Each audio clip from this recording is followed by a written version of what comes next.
Good morning, I'm Frank Powers, and this is Lifestyle Tucson, the program where I speak to our neighbors, the people behind the scenes of our amazing organizations, small businesses, and nonprofits. Our friends are informing you how they serve our community, and they are here to give you updates on future projects. So let's make some old friends today. How do we know we are providing our children the best options for education? Even if these options are apparent, how do parents overcome obstacles? The Institute for Better Education has some answers. IBE is committed to removing any financial obstacles that stand in families' way of providing K-12 education for their children and their unique needs. IBE accomplishes this through the Arizona Private School Tax Credit Program. IBE believes parents are the best resource a child has when determining which school will be the perfect fit for their child. Parents have been able to turn to the Institute for Better Education since 1998 if the right school to fit their child's needs is not within their financial reach. Today, I'm fortunate enough to welcome back Kimberly J. Kirshner, Executive Director of the Institute for Better Education. Kimberly, welcome back to Lifestyle Tucson. Thank you so much for having me, Frank. I really enjoyed our interview last time. I learned a lot about taxes. But today we're talking about corporate taxes and some of the deadlines coming up in June. So let's talk about some of that. Of course. So in June, every year, the Arizona state says, all right, Arizona businesses, you are able to make a tax credit donation helping children at a private school here in Arizona. And as it's a tax credit, it literally is the same as paying their taxes. When they give money to IBE as a donation, it's just like giving it to the Arizona Department of Revenue. It satisfies their liability at the corporate level, and they are helping very vulnerable children here in Arizona. So what makes an Arizona business eligible to make a tax credit donation through IBE? Of course, there are some eligible businesses and some are not. The eligible businesses that started, believe it or not, back in 2006, we've had this law in place, were C corporations, Arizona S corporations, and LLCs with an S election, and insurance companies. And actually, the S corporations came into being as an eligible donor in 2015, which was very unique, to say the least. What are the differences between these corporations? Because again, I'm learning a lot from you. I don't know a lot of this stuff. And my dad is a CPA. I should know some of this genetically, but I don't. Explain the differences between some of these corporations. Well, to make it simple, I would say, let's say a C corporation or an insurance company that files taxes here in Arizona, their entity itself pays taxes. So they are themselves, just like an individual taxpayer, they literally have a tax burden. What's unique about those S corporations and those LLCs with an S election is their entity doesn't pay taxes. So in 2015, it was very interesting when the governor signed the law that said, all right, now these S corporations or those LLCs are able to make this tax credit donation, because if it's paying your tax liability and you don't pay taxes, how does that work? The way it works is that tax credit flows through to the shareholder. So S corporations are a very nice way to utilize your tax liability, because your corporation doesn't pay any taxes. You make a tax credit donation to IBE.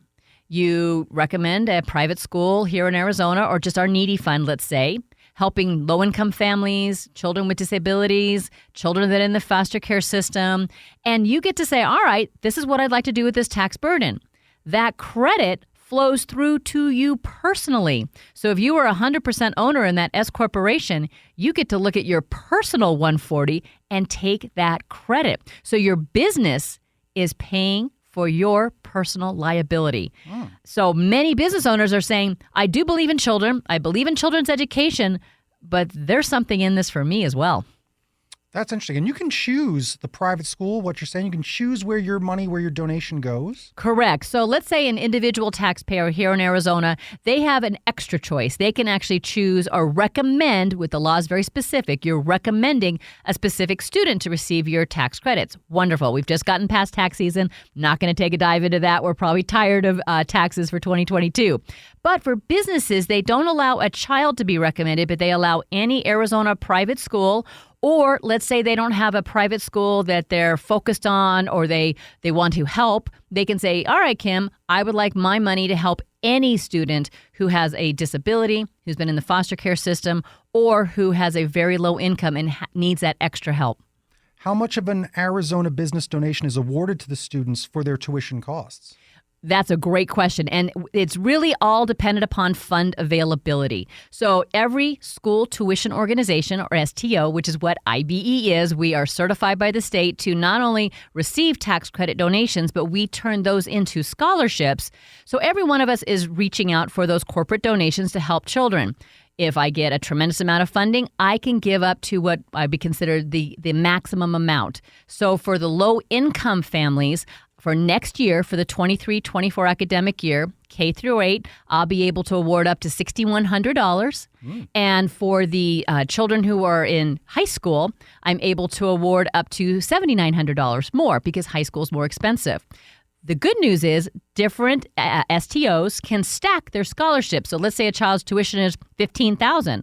You can receive scholarships at the corporate low income from 2 STOs. Now, for the children who have a disability or who have ever been in the Arizona foster care system, there's a limit as to how much that child can receive, which is 90% of what the school, a public school or a district school, would have received for funding for that child with a special need. Okay. We can award up to 90%. So for a child with let's say, believe it or not, they can have even an accommodation plan that they would, let's say, a skin allergy. They might only be eligible to receive $5,000. But for a child with autism or visually impaired, they might be able to receive $28,000. So it just depends on what their diagnosis is for those kinds of funds. And that's the kind of vulnerable populations that Arizona businesses can help. Low-income children, children with special needs, and children from the foster care system. The most important thing really is, again, helping children. That's one of the best things about this. And you're doing it for nothing. It's your tax credit. Use it the right way. Point it in the right direction. It's not a lot of hoops to jump through if we do just pay attention, right? Exactly. So you'd mentioned that the S corporations and LLCs with an S election are eligible. Correct me if I'm wrong, but I don't believe they pay taxes at the entity level. Exactly. They do not, which makes it so unique. And so for anybody with an S corporation or that LLCs, please consider using your tax credit money. You can keep it in the community you want. You get to choose. And then the bonus for you is you also get to take that tax credit personally. There's also one extra advantage for those S corporate owners or those LLCs with that S election. They also potentially can take this as a business deduction. So the way it works with an S corporation is they do file taxes. It's not like they don't file taxes. They pay tax. They just don't pay taxes at the entity level. Anything a business, an S corporation makes or loses flows through on a document called a K-1. It's kind of like the W-2 we get from our jobs. Sure. Well, your S corporation gives you a K-1 that says, all right, you now need to add $50,000 onto your income, or you can take let's say your company unfortunately had a loss. You reduce it by $50,000. You then have to pay taxes on that. Well, they're doing what they call the 1120S at the federal level or the 120 for the states S form. If they take this as a business deduction, they are literally reducing their taxable income that flows through. So as an S corporate owner, if people are listening saying, wait a minute, I'm making a charitable contribution, which truly a tax credit, as you think about it, is charitable in that it's giving to low-income families, but you can utilize it not as a charitable deduction, but as a 162 or a business deduction, thus reducing your taxable income, reducing your K-1, and whatever you do end up having to pay, your business paid for you personally. It is such a win-win. Every S corporate owner or that LLC or that S election needs to consider this as a tax-saving tool. You all got that? Oh, good. If not, where can people go online to follow up on some of this stuff? Because that is a lot, and it does sound like it's a lot of hoops, but I think that the thing about jumping through hoops is when you line them all up in a row, it's pretty easy to do. So I assume you've lined all of this up in a row online. Where can people go look for some resources? Of course. So all they need to do is go to azcorporatetax.org. That is IBE's website, the portion that is directly related to Arizona businesses. They can reach out to us, give us a call, 520-512-5438. Come by and see us. We're up at Speedway and Swan area. If you're here in Tucson, love to chat with you. But we aren't actually tax planners. We do know a lot about this because that's our job. Their tax planner, their CPA will be able to answer a lot of these questions as well. We have a lot of them that reach out. In fact, I do a number of continuing education seminars for CPAs on just this kind of a topic because they need to get up to speed on it. It is a tax tool for their clients. So their CPA is also a great resource. So you mentioned the 162. What does IBE do to help these corporations become eligible? Absolutely. So for these S corporate owners or these LLCs that want to take this business deduction or this 162 deduction, they do have a few things they need to do. And just to backtrack a little bit, back in 2018, when a lot of the tax laws changed, one of the things that part of President Trump's tax plan was he reduced what they call the SALT, or the state and local tax deduction. This really threw a wrench in a lot of people's giving, and it threw a wrench into corporations who were giving and the S corporations. At that time, I was on some calls with the U.S. Treasury Department explaining to us that, well, we've decided that S corporate owners can still take these kinds of tax credit donations on their federal form as this 162 deduction or a business deduction. A lot of us were like, well, this isn't a business deduction. How is this going to work? But they assured us that was the case. For about, well, let's see, this is 2023, 2022, after all those years, I still wasn't getting a good feel from our CPAs that it was actually that they believed it, because there was what they call no safe harbor. There was nothing that guaranteed this kind of a deduction. So I went out as the director of IBE. I hired a prominent tax attorney here in Tucson. His name is Brent Nelson, and he's with Ramon tax attorneys. And I said, please take a deep dive into this, because if this is true, S corporate owners can actually take this as a business deduction as well as having it pay for their personal liability. There is no reason never to do this. And so he took that deep dive. And so last year we did a number of these continuing education webinars that said if an S corporate owner, two things they need to do. The donation needs to be directly related to the S corporation's trade or business, which the bottom line is, if you're donating to education, it's directly related, because these could be your future employees, future clients, future whatever that looks like. Somebody you promoting education is always going to be related to your business. The other one was the donation needs to have a reasonable expectation. Now, that's a reasonable expectation, nothing set in stone, nothing that has to be proven either of a financial return that's commensurate with the donation. So if you can do those two things, which we have some ideas on what that looks like, you get to do that. Well, one of the best ways is through marketing, promoting your donation, letting the public and the community know you care about children and their education and what you've done. So one of the things that IBE does is we provide marketing levels at our expense for our corporate donors to get marketing out through social media, through different avenues, so that we could help them along with this potential 162 deduction. That's really important. Some people think that doing the charitable thing, you got to kind of do it almost under the table, and I don't need the accolades for when I donate to a thing. But as a corporation, you do want to kind of be a proponent of spreading a positive message, and the idea that your brand, your company supports a thing, it does make your customers perhaps want to support that thing too and carry that brand and that message further, especially if the message is helping children and helping education. Yes. So you do want to do that. So that's really neat that you do help them with the marketing of that message. Absolutely, because the bottom line is we are a nonprofit. We're not looking to make money. We're looking to educate children. We're looking to get as much funding to the children as possible. And when a corporation gives donations to IBE for the tax credit, for the corporate tax credit, if they pay that donation with a check or with an EFT to IBE, we only keep 5%, even though the law allows 10%. Because if I can bring 95% to the school, that means more children are helped.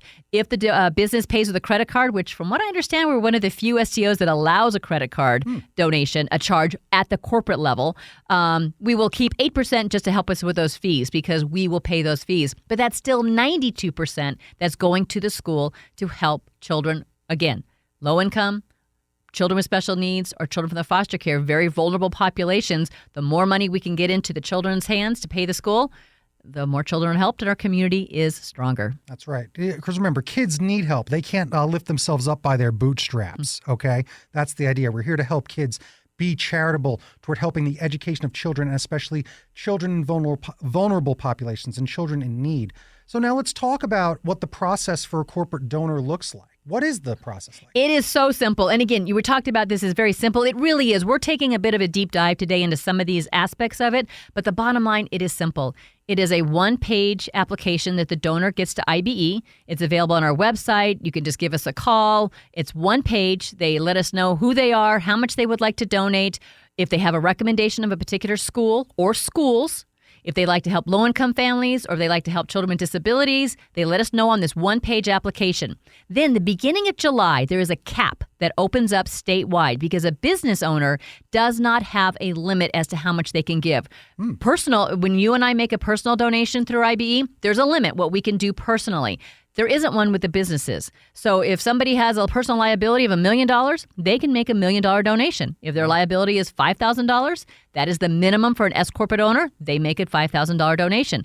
But the state has a cap. The cap that opens up in July of this year is just over $158 million for the low-income families and $6 million for the families with disabilities or have been in the foster care system.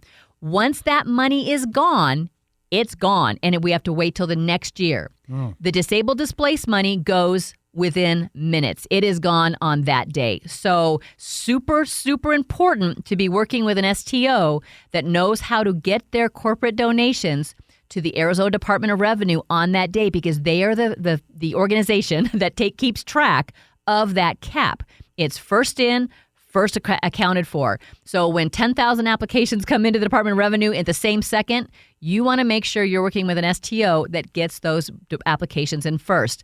Since 2018, when this sort of came into being, where people started getting what they call waitlisted because more money was put into the Department of Revenue than was able to be awarded out, it was called being waitlisted. We have not been waitlisted on our DD money ever because we know what we're doing about getting the money in as quickly as possible. So that's part of the process. Getting to the Department of Revenue.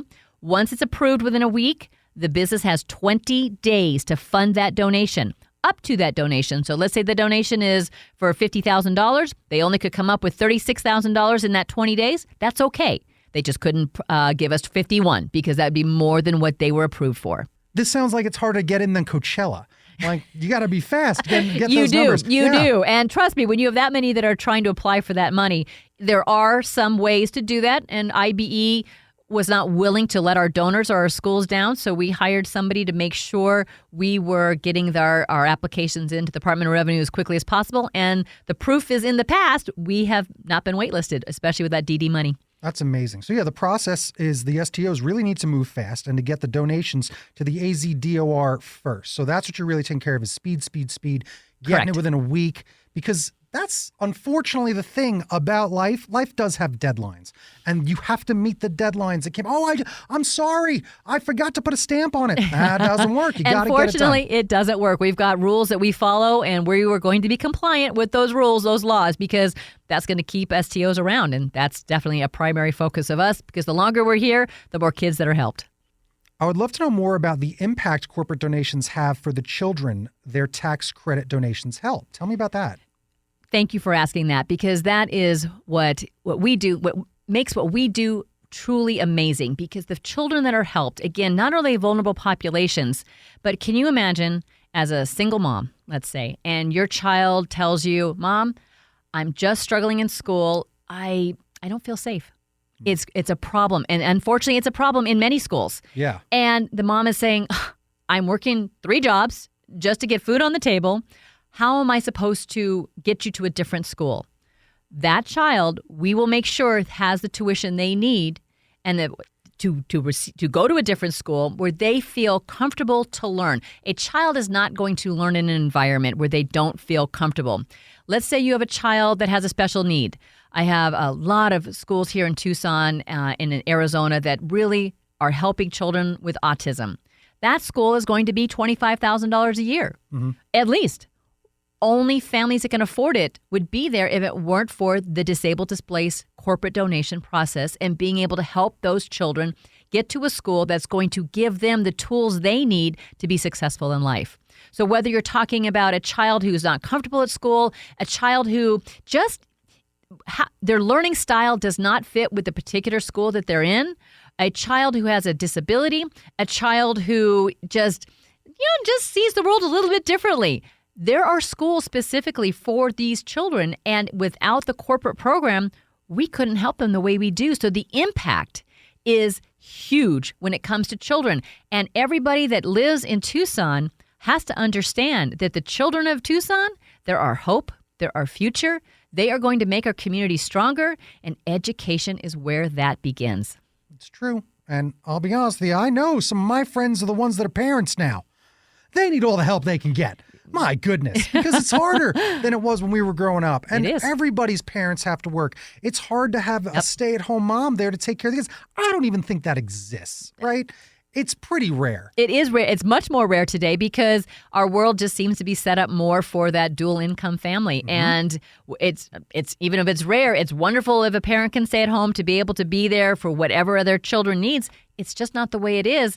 And if the schooling is going to make the difference for your child's own success, let's make sure it's the school that's perfect for their learning needs. Yeah, that's really important. Getting a school that's a really good fit for your kid is really important. And again, I know a lot of organizations talk about this, but a lot of organizations do believe that parents know the best school that would be a fit for their kid. Of course. So it's really important to really get your kid in the right spot. And you might need a little bit of a boost to get your kid there. And it shouldn't depend on which of us make more money, and that's it.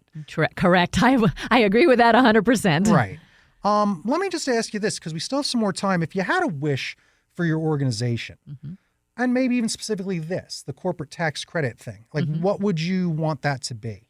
Well, I would like to open up Arizona's eyes and educate Arizona on the importance of children and their education. I would say COVID put a spotlight on children's education. We got to see a couple years ago what it looked like when children's education was disrupted.